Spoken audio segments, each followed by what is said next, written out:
Bonjour et bienvenue sur Couleur Papier, c'est avec grand plaisir que je vous retrouve aujourd'hui pour une débrouille du dimanche et je suis sûre que vous allez l'adorer. Elle ne coûte quasiment rien, juste un petit peu d'huile de coude, mais elle nous facilite tellement la tâche. En fait, l'outil que nous allons confectionner ensemble va nous permettre de positionner, d'aligner, d'espacer impeccablement tous nos messages ou nos motifs. Regardez cette petite carte. Alors oui, j'ai poussé le principe au maximum en répétant vraiment énormément de fois mon message. Mais vous avez vu comment le message « Tu es incroyable » sur le fond de la carte est parfaitement espacé et aligné. Ça vous intéresse de savoir comment j'ai fait ? Avant de nous retrouver à mon espace de travail pour tout vous expliquer, je vous invite à rester bien jusqu'au bout de cette vidéo parce que j'ai plein de choses à vous dire et une proposition malhonnête à vous faire. Allez, à tout de suite. Dans un premier temps, je vais vous montrer comment confectionner votre outil magique et puis, dans un second temps, je vous montrerai comment l'utiliser. Vous allez voir, c'est extrêmement simple. D'abord, pour construire notre outil, nous allons avoir besoin de papier quadrillé et moi, je vous conseille ces papiers qui nous servent d'espace de travail, comme celui-ci, et plutôt celui-ci que celui-ci, même si celui-ci est très joli, mais vous allez comprendre que celui-ci sera d'autant plus utile pour nous, d'abord parce qu'il y a une croix ici plus foncée qui marque le milieu, ensuite parce qu'il est d'un côté en pouces, de l'autre côté en centimètres. Et dans cette grande feuille d'espace de travail, nous allons découper un carré de 21 par 21 avec la croix plus foncée qui soit bien au milieu. Donc vous allez bien calculer 10,5 à partir du centre de chaque côté, puisqu'il faut que notre carré soit bien centré sur cette croix. Il nous faudra ensuite un autre carré. Alors je sais que vous voyez pas grand chose, c'est blanc sur blanc ou c'est transparent, ça aide pas. Donc un autre carré ici dans du papier fenêtre de 20 cm sur 20 cm. Et on va fixer notre carré de papier fenêtre sur notre papier guide. Donc un petit morceau de scotch aux quatre coins. Par contre, prenez soin soit de rabattre, soit de découper les morceaux de scotch qui dépassent. Vous allez comprendre pourquoi, car on a besoin que notre papier guide soit mobile.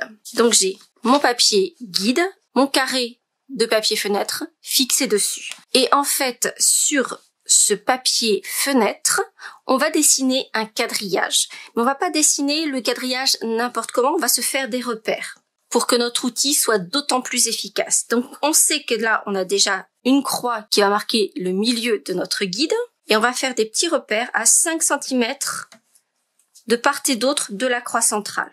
Donc comme vous le voyez, j'ai à chaque fois un petit trait ici à 5 cm de la croix centrale sur chaque côté. Ensuite, il va falloir nous équiper d'un bloc le plus long possible. Je trouve que notre bloc I est idéal. Et il vous faut un bloc qui ait des bords arrondis comme les nôtres. Si vous avez des bords droits, ça ne va pas fonctionner. Il va vous falloir 2 stamping blends de couleurs différentes et assez foncées et un marqueur permanent. Je vous mettrai là un lien, je pense qu'on en trouve sur Amazon, moi ça fait très très longtemps que j'ai celui-ci, avec une pointe fine. Et surtout, ça doit bien être un marqueur permanent, sinon ça ne fonctionnera pas. Et en fait, c'est là qu'on va avoir un petit travail de fourmi, puisque l'on va dessiner d'abord la croix centrale, avec une autre couleur de blends, nos repères à 5 cm. Et ensuite, moi ce que j'aime bien faire, c'est dessiner avec des grands pointillés tous les centimètres et je vais faire des petites croix à tous les demi-centimètres. C'est là que je vous disais qu'il faut un peu d'huile de coude parce que c'est un travail de fourmi, mais vous allez voir ensuite, c'est génial. Mon conseil, c'est de faire la même chose du côté pouce. Et là, on va repérer là encore, on va peut-être faire un trait de couleurs différentes tous les pouces, donc tous les 4 carreaux, et ensuite le quadrillage plus fin tous les quarts de pouce. Pour tracer les traits avec le marqueur, ça va être des pointillés, donc je vais les faire à la main. Et comme j'ai un guide, ça va être très facile. Pour les traits pleins avec mes Stampin' Blends, je ne vais pas prendre une règle, mais mon bloc pour les tracer. Simplement parce que si je prends une règle, dans la mesure où ça vient contre, et c'est pour ça que je vous disais un bloc avec des bords arrondis. Dans la mesure où on vient contre le papier fenêtre, l'encre risque de faufiler dessous et ça va vous faire quelque chose qui est tout baveux. Alors que là, l'arête de notre règle ne touche pas le papier, ce qui veut dire que le papier fenêtre, notre bloc règle et le Stamping Blend ne vont pas être tous en contact en même temps. Et c'est pour ça que ça ne va pas faire de bavure. Donc évidemment, on va utiliser la pointe la plus fine de nos Stamping Blends. Et pour ne pas mélanger les couleurs sur nos Stamping Blends, quand je ferai les croix à 5 cm, je les ferai en 2 fois. Je ne vais pas passer par-dessus la couleur qui a déjà été posée. Je vous montre comment je fais et vous allez comprendre tout de suite.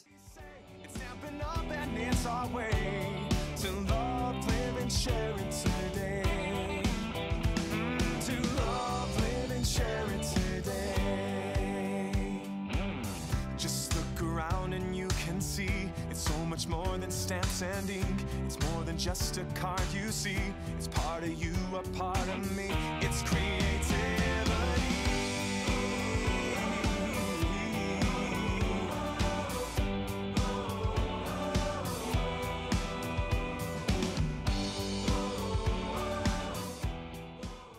Je vous mettrai juste ici le temps exact qu'il m'a fallu pour dessiner tout ce quadrillage. Je pense que j'en ai eu pour grosso modo une demi-heure. Donc je sais aussi que nombre d'entre vous me disent « j'ai du mal à dessiner des points de piqûre ».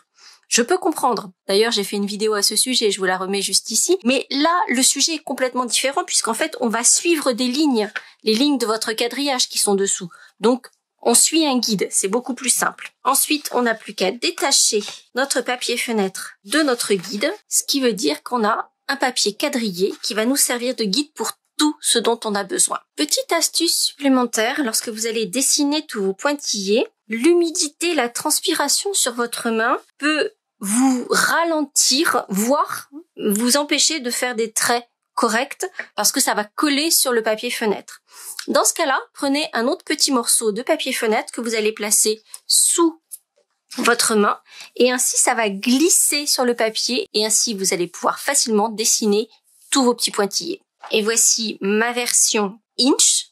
Alors, clairement, on s'en fout que ce soit des centimètres ou des inches. Ça vous donne simplement des espacements différents qui peuvent être intéressants. Ensuite, ce que je fais, c'est que je vais retailler mon papier fenêtre d'un demi-centimètre sur tous les bords. Alors, vous allez me dire pourquoi je n'ai pas tout de suite découpé mon papier fenêtre à 19 cm plutôt que 20. Eh bien, simplement parce que ça va être plus compliqué de bien placer 19 cm. Vous allez vous trouver au milieu d'une case. Et donc tout de suite, c'est beaucoup moins simple. Et une fois qu'on a enlevé ce petit demi-centimètre tout autour de notre guide, vous voyez que c'est parfaitement la taille de notre Stamparatus. Et maintenant, nous allons voir notre guide en action. Imaginons que j'ai une petite étiquette comme celle-ci, sur laquelle je veux tamponner un message et que je le veux bien centré et bien droit, évidemment. Je vais placer mon étiquette au centre de mon guide, la placer sur mon Stamparatus. Alors là, j'aime bien mettre un petit aimant pour que rien ne bouge. Je vais placer mon message exactement comme je le souhaite. Donc j'ai plein de guides.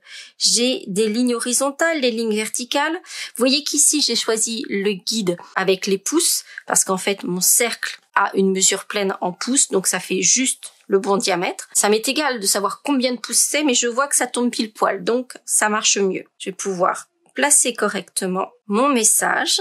Donc là, je vois qu'il est un petit peu plus sur le haut de mon étiquette que sur le bas, mais il est bien centré par rapport à mon tamponnage. Je vais récupérer mon message, j'enlève mon guide et je n'ai plus qu'à tamponner. Et mon message est parfaitement là où je le souhaite.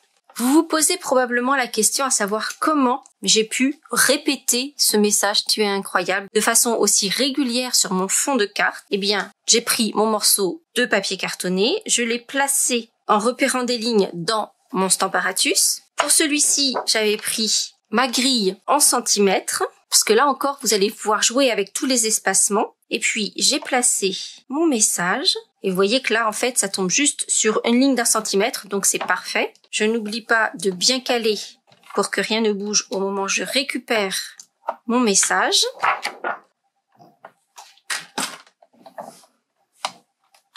Et je tamponne. Je replace mon guide. je replace mon aimant, je nettoie mon tampon et je vais replacer le tampon. Et en fait, là, moi, j'ai pris la décision de décaler d'un carré à la verticale et d'un carré à l'horizontale. Donc, je vais me replacer sur la ligne suivante de mon guide.